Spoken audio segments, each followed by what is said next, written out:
Is this music to your ears, Esther McVey's war on woke? Yeah, absolutely. Hurrah for common sense. But I'll tell you what, Esther McVey, if she manages to keep her job, is in for a hell of a time because the police, for one thing, do not like common sense. When I took the police through the courts in 2019 and 2020, I was told in no uncertain terms by the Chief Constable of Humberside, Lee Freeman, that common sense is not an appropriate tool for the police officer. What we need is more guidance. Well, that's a load of phooey. Of course, it's a load of phooey. Common sense is at the heart of what it means to be a free Englishman.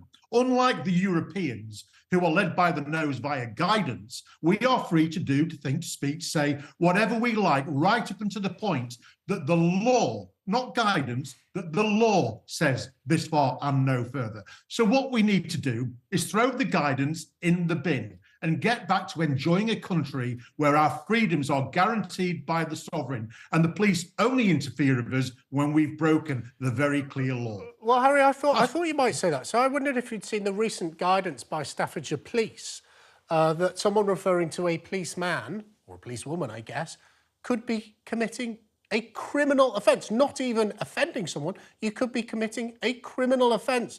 Do we need any further evidence that policing is ridiculous? It gets worse than that. In Chester, there is now a cafe called the Rainbow Cafe, which has been designated as a hate crime reporting centre.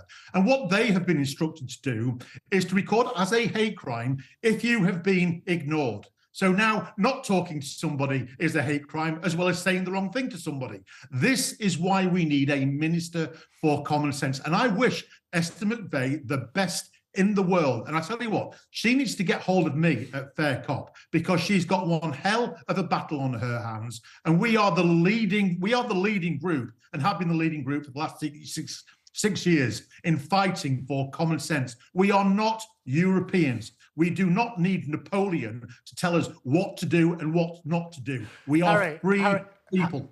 Come on, Harry, I can tell I've got you going here. Do you think this is a sign that the government and the civil servants and everyone else got a bit used to telling us what to do during the lockdown? They took away all our freedoms and liberties, many of them going back to the Magna Carta and earlier than that. And I can tell you, it felt to me a bit in COVID, and we're learning about it in the COVID inquiry, is the state rather enjoys telling people what to do. Is Esther's big job to roll back the overbearing state that is addicted to telling people how they should lead their lives?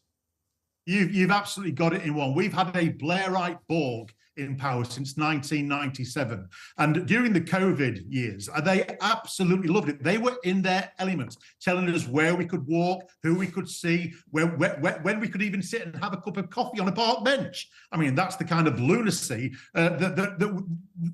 that we end up with if we go along this guidance rather than law route. Right. So yes, Esther McVey needs to root them out, and she needs to go on the offensive because they will be hunting for her. Look what happened to Suella Braverman the second that she told the truth that there is a two-tier policing system in this country, which there is. Boom, she was sacked. And Esther McVey needs to get as many allies on her side as possible. And number one ally needs to be Harry Miller of We Are Fair Cop.